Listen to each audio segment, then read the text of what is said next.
Bruno Marchal, bonjour, mental coach à Montpellier, par WhatsApp, par téléphone quand vous êtes loin. Ça, c'est une heure de coaching et c'est 2 semaines de suivi par écrit. Et ce qui est extraordinaire, c'est qu'en plus de l'écrit, vous avez notre communauté bienveillante qui vous répond ici dessous en commentaire. Vous posez vos questions, vos témoignages, je vous réponds, ils vous répondent.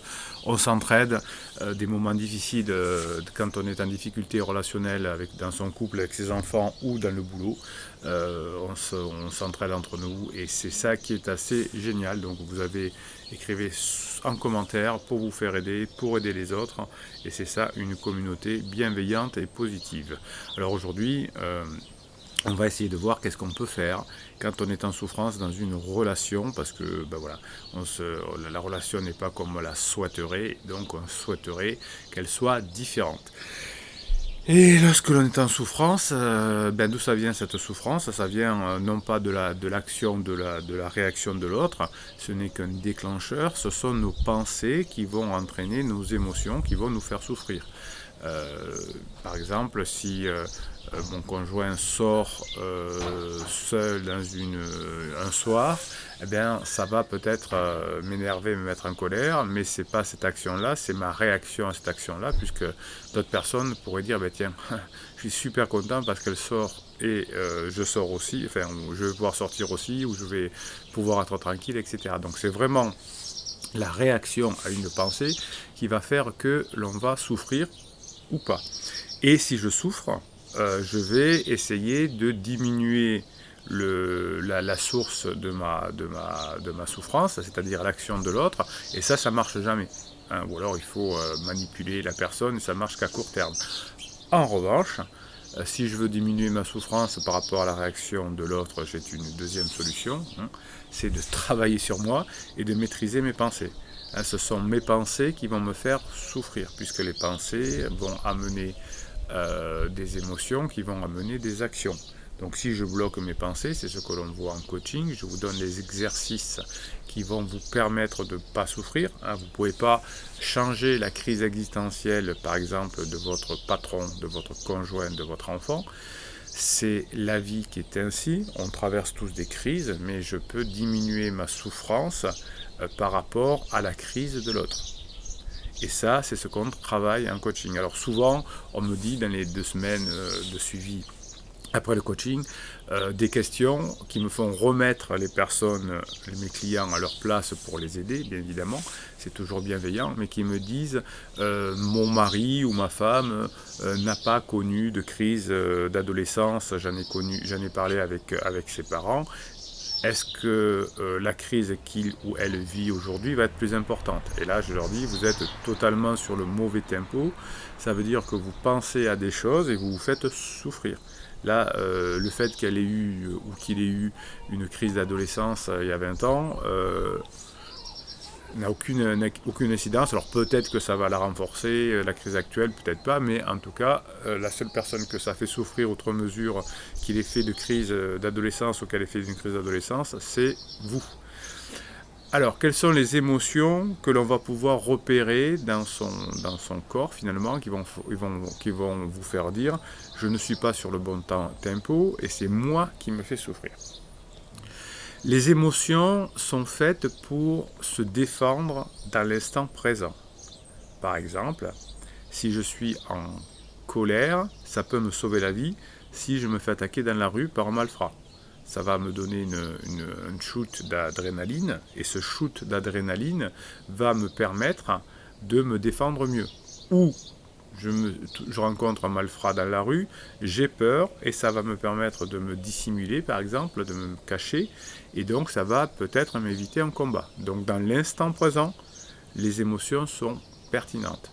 Quand c'est des émotions sur le passé ou sur le futur, ça veut dire que c'est une dérégulation, non pas de l'action, mais de mes pensées, de ce que j'ai dans la tête. Et donc là, c'est pas l'autre qu'il faut changer, mais c'est moi.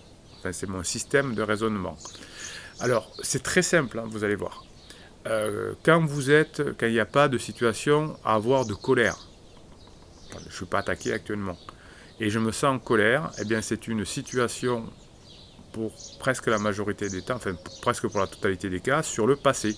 Je suis en colère parce que il ou elle m'a fait ça, m'a mal parlé, m'a pas donné ce que j'aurais envie.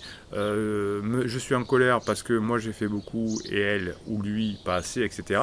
Donc c'est par rapport au passé. Donc la colère, c'est par rapport au passé la plupart du temps. Quand j'ai peur, c'est par rapport au futur. Quand je pense au futur, j'ai peur. Je ne peux pas être en colère par rapport au futur. Ça n'a aucun sens. Hein. Pourquoi je serais en colère par rapport au futur qui n'existe pas encore? Et de même, pourquoi j'aurais peur d'un passé qui n'est plus là? À la limite, je peux dire, oh, j'aurais pu avoir peur parce que là, j'aurais pu me faire écraser par la voiture. Mais bon, c'est vraiment marginal. Donc, quand j'ai peur, quand je pense au futur, j'ai peur. Et quand je pense au passé, je suis en colère. Et donc, cette peur qui n'est pas encore là sur le futur, et la colère sur le passé qui n'est plus là, ce sont des souffrances que je m'inflige à moi-même. L'autre n'y est pour rien. Alors peut-être qu'effectivement, si gérais mieux sa crise, je serais moins en souffrance.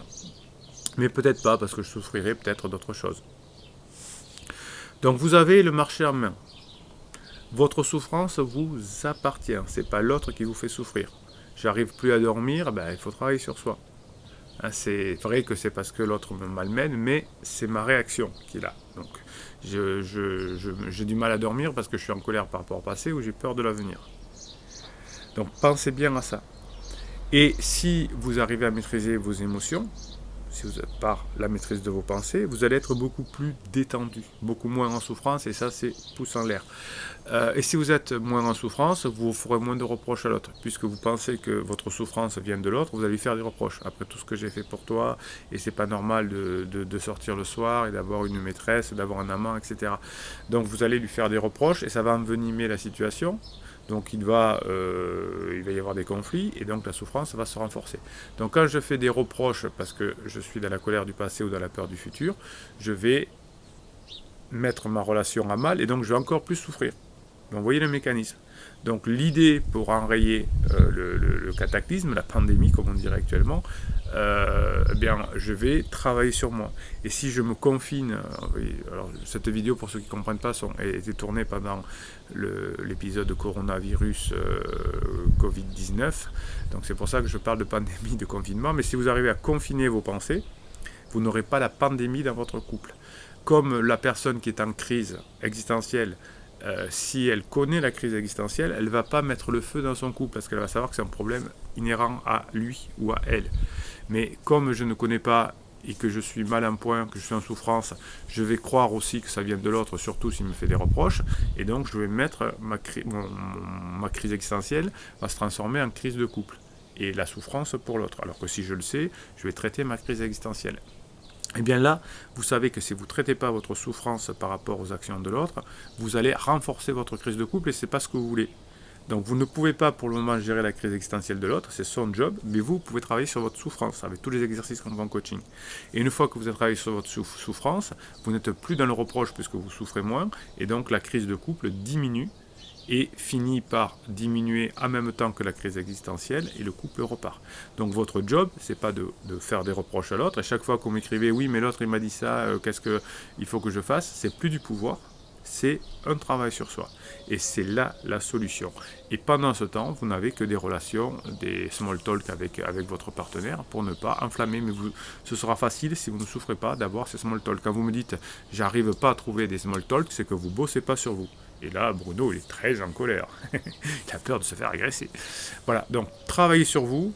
Dites-vous que si c'est une colère, c'est sur le passé qui ne reviendra pas. Et si c'est une peur, c'est sur le futur qui n'est pas encore là, que vous pouvez maîtriser par vos pensées.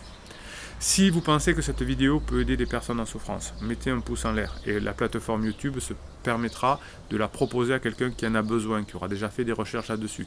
Donc votre côté généreux, c'est je mets un pouce en l'air et peut-être que quelqu'un pourra regarder cette vidéo un jour et ça lui fera du bien.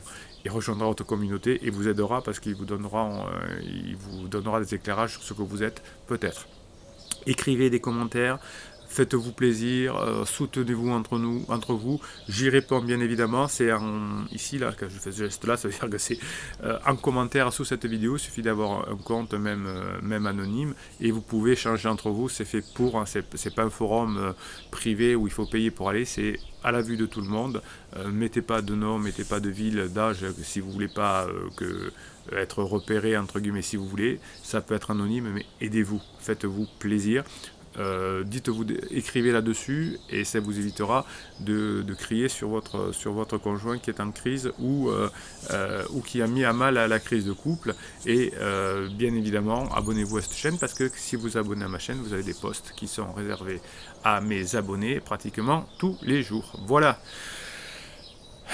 Alors, je suis en colère sur le passé, j'oublie. J'ai peur de l'avenir, j'oublie. Instant présent, je travaille sur moi et je fais en sorte que ma souffrance n'enflamme pas la crise de couple qui est déjà mise à mal, souvent par la crise existentielle de mon conjoint. C'était Bruno Marchal. Et Bruno Marchal, j'adore dire ça, Bruno Marchal, il vous dit à très bientôt.